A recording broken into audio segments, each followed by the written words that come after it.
Climate change impacts every person around the world, and that means everyone has a climate story to tell. That's the message behind the work Jothsna Harris is doing with her organization, Change Narrative. Her efforts to find climate solutions through personal narratives has earned her a spot in the inaugural Obama Foundation USA Leaders Program. She's just one of 2 Minnesotans selected to be a part of the cohort that brings together 100 leaders from across the country. She sat down with WCCO to talk about the program and her continued fight against climate change.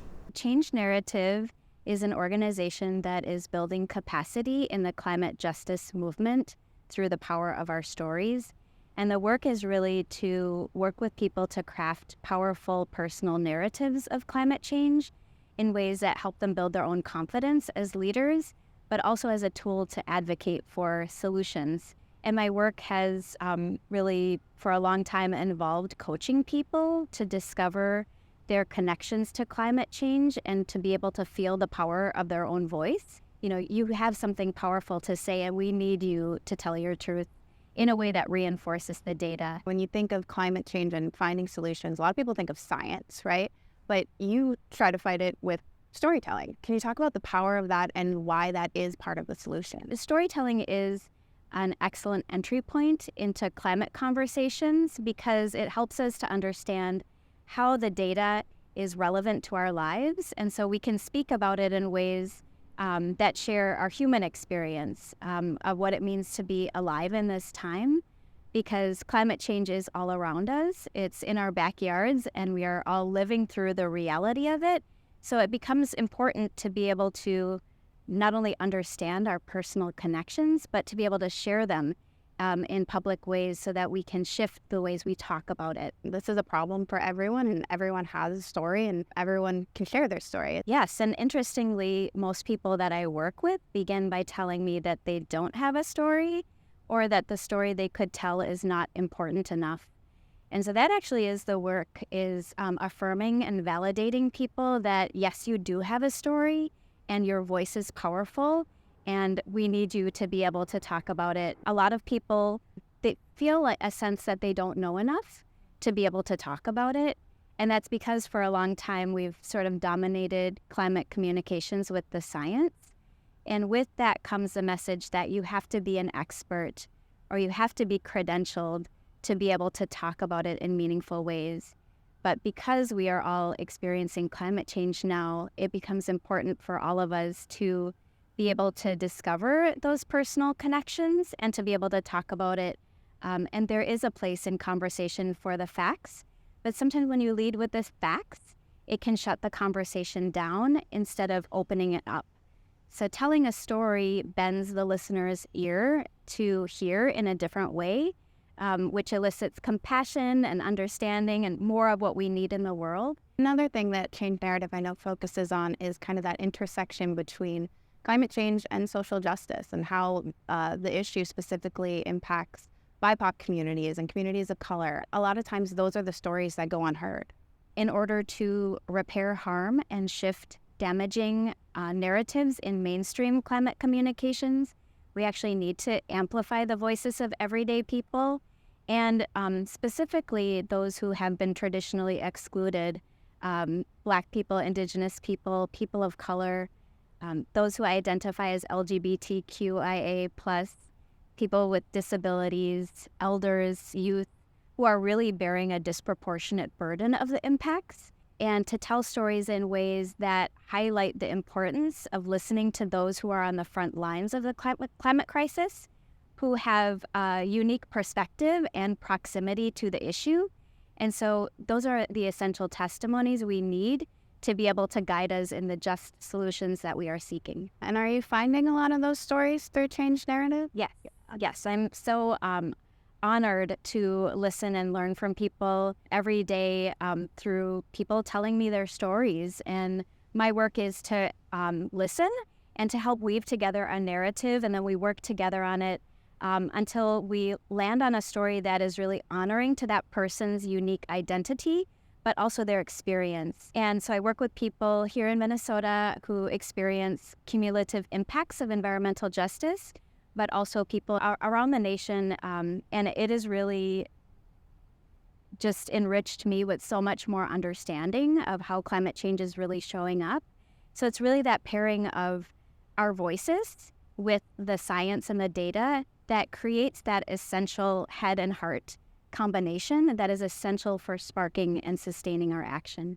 All the work you've been doing here in Minnesota and beyond has led you to a great honor of being selected as one of the 100 people across the country to be in the Obama Foundation's inaugural U.S. Leaders Program. It's such an exciting opportunity and part of President and Mrs. Obama's commitment to the next generation of leaders. And leaders, are not just here in the U.S., but globally.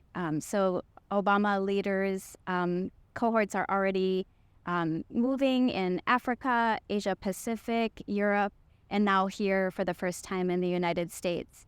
And it's an opportunity to be able to recognize that leadership looks lots of different ways. And so leaders represent entrepreneurs, nonprofit leaders, elected officials, grassroots organizers, young people, and all working with a demonstrated impact on some of our most vital issues of our time, including climate change, expanding opportunities for women and girls, addressing racial inequality.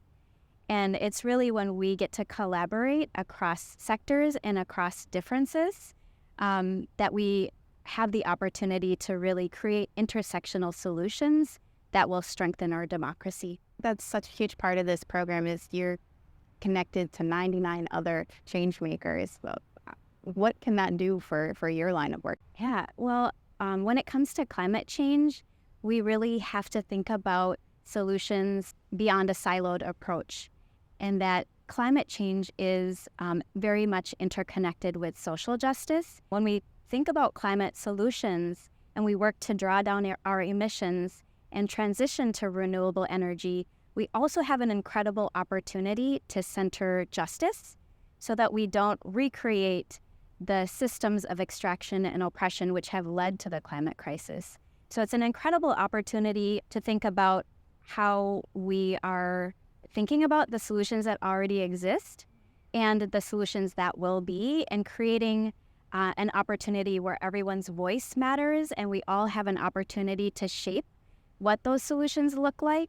I don't even know yet what will result, but I know that it will be a positive impact that will mean a lot for our communities.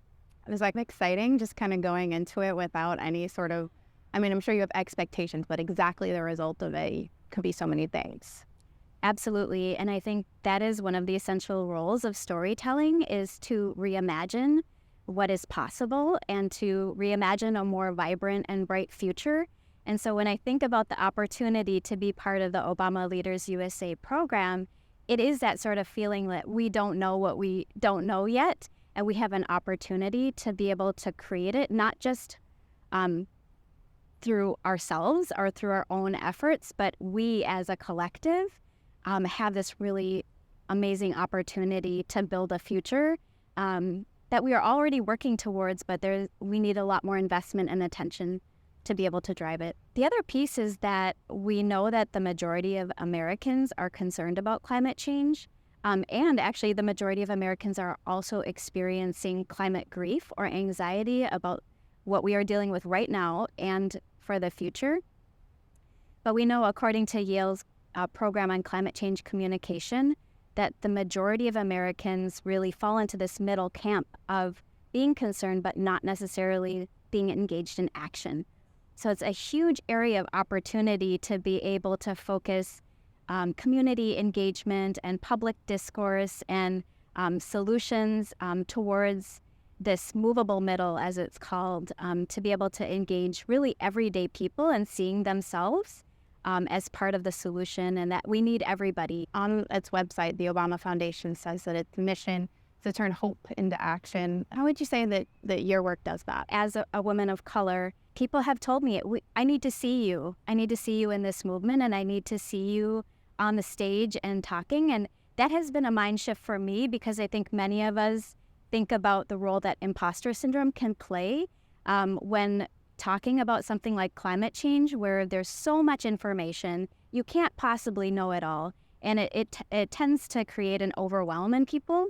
Addressing my own imposter syndrome, that I do belong, has helped me share the message that we all should be a part of this public discourse on climate change in meaningful ways that bring in our human experience. But we should also be part of being at the decision-making table, helping to build the table, being part of these really critical discussions on climate change, which have not included all of us.